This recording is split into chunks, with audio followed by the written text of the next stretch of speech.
You're scrolling through social media and you see an ad. Buy this product and you'll be happy. Or maybe a friend told you when you get married, you'll be happy. When you find a job, you'll be happy. When you get that promotion, you'll be happy. We've all heard these promises, we've all bought into this dream. But have we really? So here's my question to you right now. Has anything you've ever acquired, achieved, or accomplished made you truly, lastingly happy? If you're being honest with yourself, probably not really. Sure, it gave you a little rush. Maybe you felt good for a few days or weeks. But then what? That same emptiness crept back in. The same question started running through your head again. So now what? That's exactly where today's conversation begins. The ancient Greek philosopher Aristotle, in his work called the Nicomachean Ethics, makes an argument like this. Everything we do in life has a purpose, but those purposes have purposes too. We work to earn money. We use money to buy nice things. Nice things bring us certain feelings. And if we keep going this way, none of these are the actual goal. They're all just stepping stones on a bigger ladder. Aristotle's question is this: what's at the top of that ladder? What's the ultimate end goal of all this striving? According to Aristotle, and research has backed this up statistically, the destination that all human beings and really all living creatures are trying to reach is happiness. In Greek it's called eudaimonia. Not just pleasure, not just temporary satisfaction, a genuine sense of fulfillment and peace. But here's where we hit a critical trap. Modern psychology, particularly the concept of hedonic adaptation, shows us something important. The human brain adapts to new things very quickly. Someone who wins the lottery and someone who becomes paralyzed in a car accident, both will return to nearly the same level of happiness 6 months later. Research has proven this. Why? Because external things can never truly fill an internal void. They only provide pleasure, not happiness. In a groundbreaking 85-year study at Harvard University, the Harvard Study of Adult Development, researchers found that the number one thing that predicts a happy life isn't money. It's not success, it's relationships. Quality, meaningful, genuine connections with other people. But here's something important I need to add.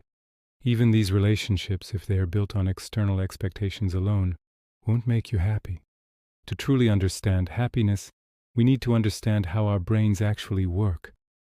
In a region of your brain called the ventral tegmental area, VT, a chemical called dopamine is produced. Dopamine is associated with reward and motivation. When we anticipate getting a reward from the outside world, dopamine is released. But here's the crucial part. Dopamine spikes when we're anticipating the reward, not when we actually get it. So you're actually happier while you're shopping for a new phone than you are 2 days after you've bought it. We're caught in a loop, aren't we? We're always looking for the next thing. We're always chasing the next level. Psychologists call this the hedonic treadmill. When you're on a treadmill, no matter how hard your legs are working, you stay in the same place. Same principle applies here. So what's the alternative? Eudaimonic well-being. It's a simple change in terminology, but it means something completely different. This isn't about finding happiness in the external world. This isn't about accumulating more stuff. This is about finding fulfillment in internal growth, in creating meaning, in actually living your values. This is how we escape the treadmill. Purifying the mind. More than just a pretty metaphor. Research on meditation shows us something remarkable. The human brain can actually physically change. It's called neuroplasticity. When people practice meditation for just 8 weeks, brain scans show increased density in specific areas of the prefrontal cortex. This is the part of your brain responsible for rational decision-making, empathy, and emotional regulation. So when we talk about purifying the mind, we're not talking about something mystical. We're talking about your brain literally rewiring itself. So how does this rewiring happen? Here's how. 1. Accepting reality, from resistance to surrender. Life doesn't always go the way we plan. Psychology calls this resistance. And resistance is the root of suffering. When someone receives a cancer diagnosis, that's terrifying. But then they resist it. They fight against it. They keep trying to mentally undo something that's already happened. And this resistance causes even more pain. Because the energy spent in resistance is energy spent trying to change something you can't change. Acceptance, on the other hand, is the first real step. It means saying, yes, this is real. This happened, I can't change it, but I can change how I respond to it. This shift in thinking is called reframing. Here's a practical example. A project you worked on fails. The old response, I'm a failure. I can't do anything right. The new response, this project didn't work out this time. What did I learn? How can I use this information for my next project? There's a study where researchers divided people into two groups when facing a stressful situation. Group A framed the stress as a threat. Group B framed the stress as a challenge. Same event, different frame. Group B had significantly lower cortisol levels, the stress hormone. And long-term, Group B was healthier. When you accept reality, you also realize something else. The people around you aren't entirely within your control. You can't control their reactions. You can't control their thoughts. And when you accept that, life becomes much more manageable. That's why accepting reality is the first gate to happiness. 2. Generosity, the science of giving. Here's something that might seem counterintuitive. People who give are happier than people who receive. And this isn't just feel-good psychology. fMRI brain scans prove it. When someone gives money, their brain shows activation in the nucleus accumbens. This is the same area that lights up when they receive something. But, and this is important, the activation lasts longer. The sense of reward is more sustained.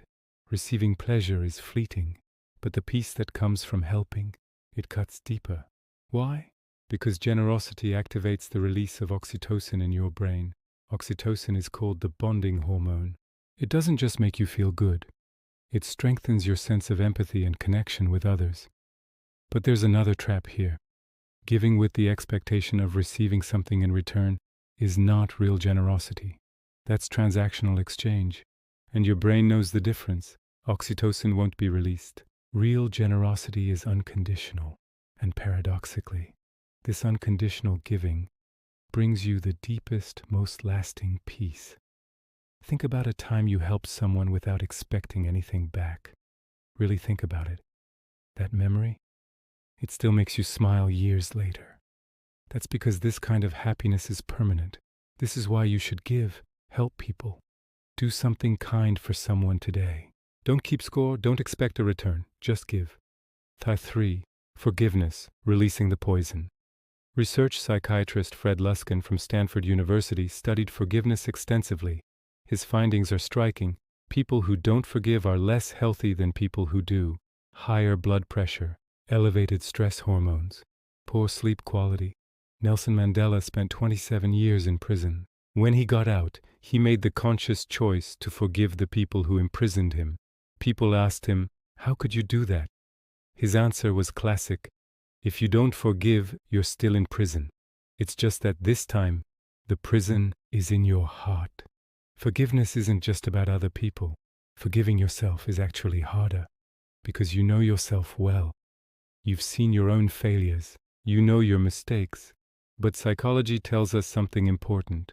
Self-compassion is one of the most powerful inner strengths you can develop.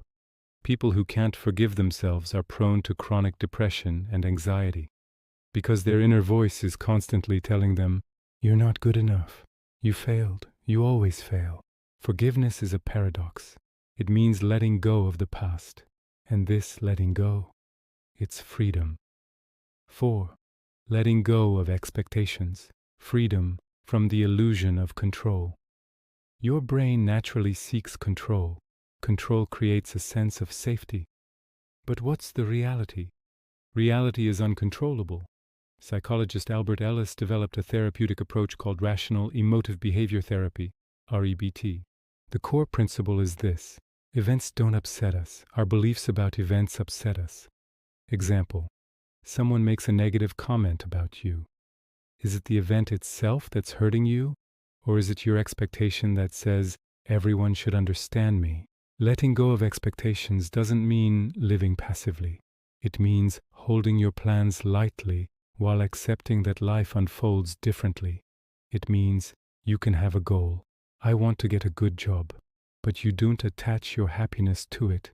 Only if I get this job will I be happy. The expectation comes in that second part, the only if part, because that part is outside your control. People who understand this distinction report higher levels of self-efficacy. Why? Because failure doesn't shake their identity anymore.